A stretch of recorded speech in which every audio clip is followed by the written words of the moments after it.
Hello and welcome to the Money Marketing Podcast. Happy New Year. I'm Kimberly Dondo, and for the first podcast of the year, we have feature writer Amanda Newman Smith asking whether we ask maybe a little too much of our advisors. Take it away, Amanda.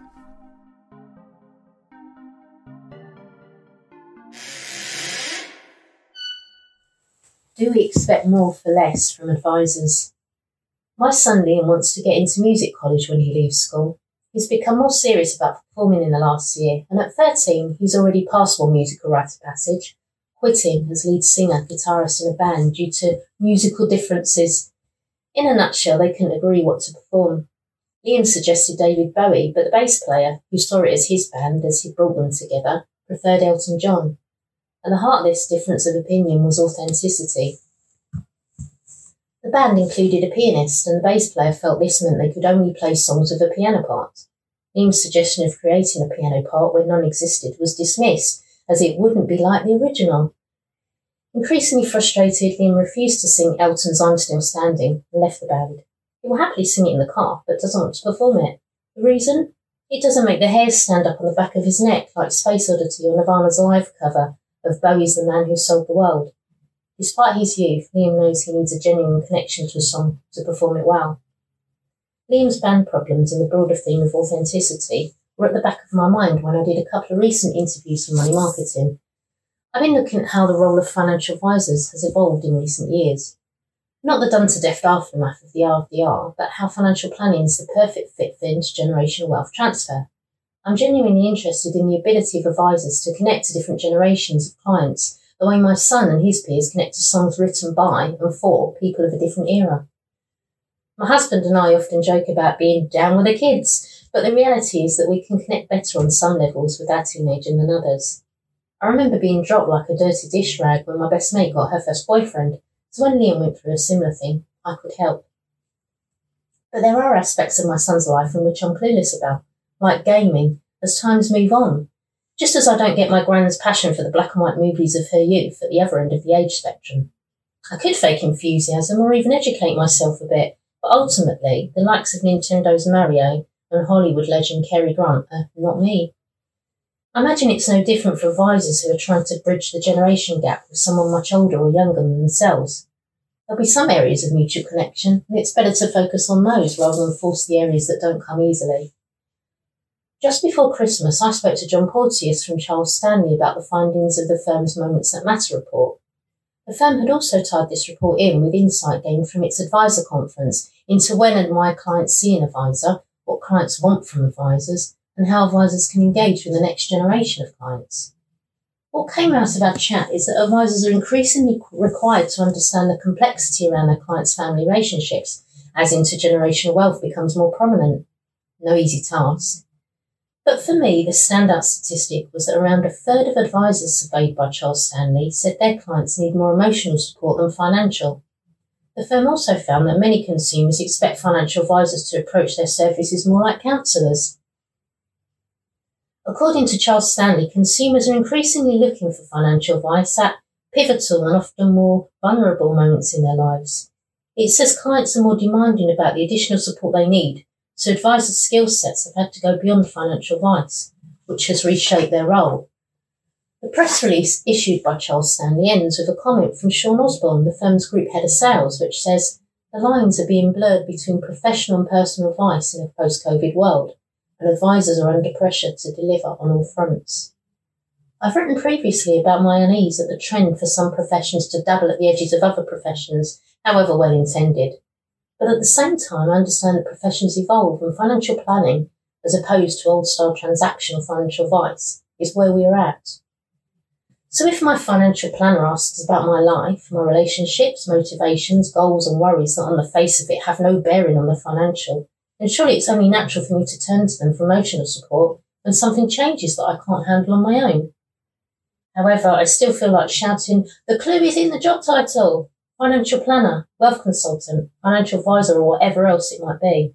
Is it fair for clients to expect to be put on the right track emotionally as well as financially? I wonder if the clients who expect financial advisors to be like counsellors just want more for less. To some extent, we all stray into the personal and professional lives just because we're human, and I don't have a problem with that. If someone says they can't do something for us in their professional capacity because their mother is moving to a care home or their cat has just died, we don't just say, "Oh, no worries, I'll ask so-and-so to do it instead," and move swiftly on. At the very least, we ask if they're okay and spare a few moments to listen. But if the casual reference to the mother in a care home led to whether it was right in the first place, I wouldn't know what to say beyond, "Well, I'm sure you've made the right decision because you know your mother better than anyone." I'm not a trained counsellor and I have no relevant knowledge or personal experience to be of help to anyone in that situation. I'd be better equipped to comment on the death of a pet. When my 14-year-old Yorkshire Terrier was diagnosed with cancer and glaucoma, I knew it was the right decision to put him to sleep. I could have put him through treatment that would have given us a few more months together, but it would have made him sick and that seemed selfish. Just looking at him, disinterested in everything he used to love, and not eating, told me what I had to do. Even so, it didn't stop the guilt that plagued me for months, no matter that I made my decision out of love. Going back to what I've said earlier about authenticity, it's easier to help someone if you can relate to them on a personal level.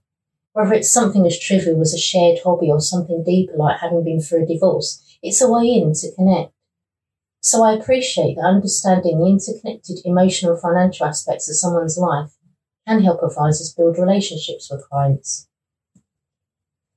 As John Porteous pointed out, people's experiences and personal relationships shape their view of money, meaning that neat boundaries between the financial and emotional would never work, especially as financial planning is a melting pot of everything that matters to clients.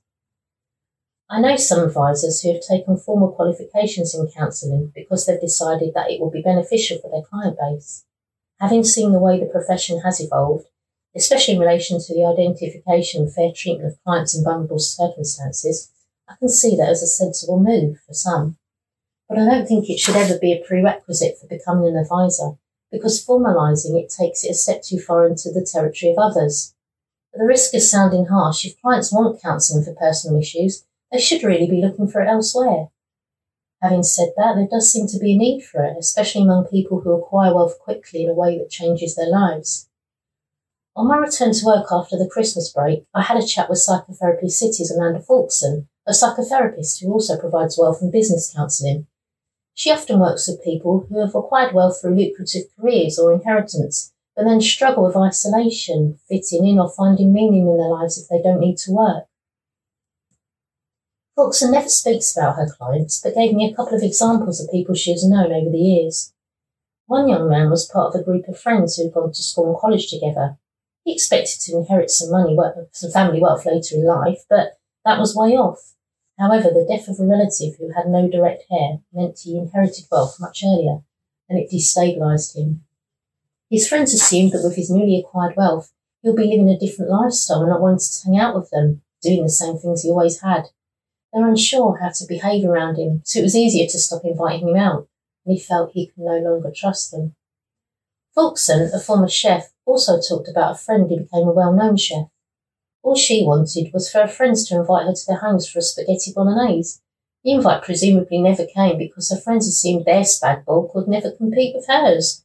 But as Faulkson says, it was never about the food, it was about spending time together. I mentioned the Charles Stanley research to Faulkson, and she said it reminded her of when nurses became nurse managers, changing their role within the NHS to involve maintaining departments as well as patient care. Recognising that some advisors will not have the skills required to act as a counsellor, she suggested that perhaps advisors could adapt the supervisor system that operates in her profession. This is not about having someone to check up on your work. It's about having someone to talk to about how you're doing and how things are impacting on you as a therapist. It's basically a kind of debriefing which Faulkson herself will be happy to help advisors with. Having spoken to Faulkson in depth, I'm now wondering whether this is the route the advice profession should take. Having an advisor who has counselling qualifications or an outsourced arrangement with a trained counsellor to act as a sounding board for advisors who don't have that training. After all, how can anyone provide support to other people if they don't have the right support themselves? Thank you, Amanda, for the first podcast of the year and getting us started right. Please do keep up to date with all of our new releases via Podbean, Apple Podcasts, Spotify, and everywhere else you get your podcasts from. You can also keep up to date with all our new content published on the Money Marketing website, as well as Twitter and LinkedIn. See you next time.